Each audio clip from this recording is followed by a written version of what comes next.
You have to be completely truthful or the process won't work. There's no judgment in here. You're also good at spotting liars. This is great coffee. Prime example, it's terrible coffee. Are you ready to begin? No. Let's start with your name, shall we? Your real name? Emma. Emma. Good. How are you feeling? Like my insides have been scrubbed with bleach. Right. Vivid. You got a lot of certificates. That's impressive. I've not got that. You didn't go to university? No, I went to loads, just not for long. Never got that scroll. I can't give you a letter for work, Emma, not until you've completed the program. 28 days. At least. The thing is, I came here to get everything out of my system, and now I have, nearly, and I really feel like I'm ready to go back out into the real world. You've addressed the chemical hooks, but not the central cause of your addiction. Which is? Trauma. You've done the first stage. Okay, I can leave whenever I want, right? Absolutely. Okay, great, thanks. This has been fun. I've changed. I'll never use again. Brownie's honor. Bye. Sit down.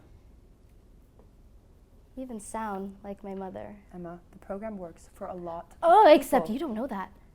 Nobody does. It's all anonymous. There's nothing evidence-based. It's anecdotal. So, Emma, so if it is vital to my recovery that I come to believe in a power greater than myself, Emma, to turn over my life and will to God and let Him remove the defects of my character, if this all depends on me having a spiritual awakening, then I think we might just be wasting our time. We're not.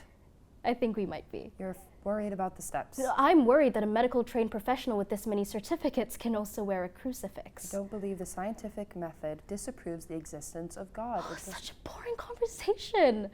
Of course it does. Of course it fucking does. Oh, I really need you to be cleverer than this. I really need you to at least match me intellectually, because otherwise I'm gonna leave. And if I leave, I don't know if Emma. Okay, I wake up in wet sheets, in places I don't recognize, with men I don't know. Stolen from people. Yeah, I'm in trouble. I know that. But this book cannot help me. You cannot help me. I've seen a lot of clever people in here, and people who drink and use because they just can't stop using their big brains from thinking.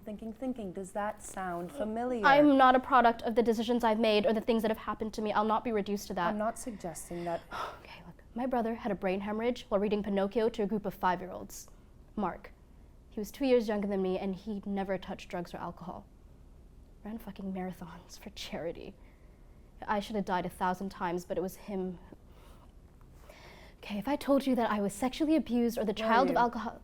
Was I what? Sexually abused. That's not my point. Because we'll also have to do you're a not full listening to history. me! I first got drunk with my brother when I was 11 and he was 10. I stole 3 bottles of communion wine, and when I vomited, it looked like blood. Is that the kind of thing you want to hear? Is it the truth? No. I never had a brother.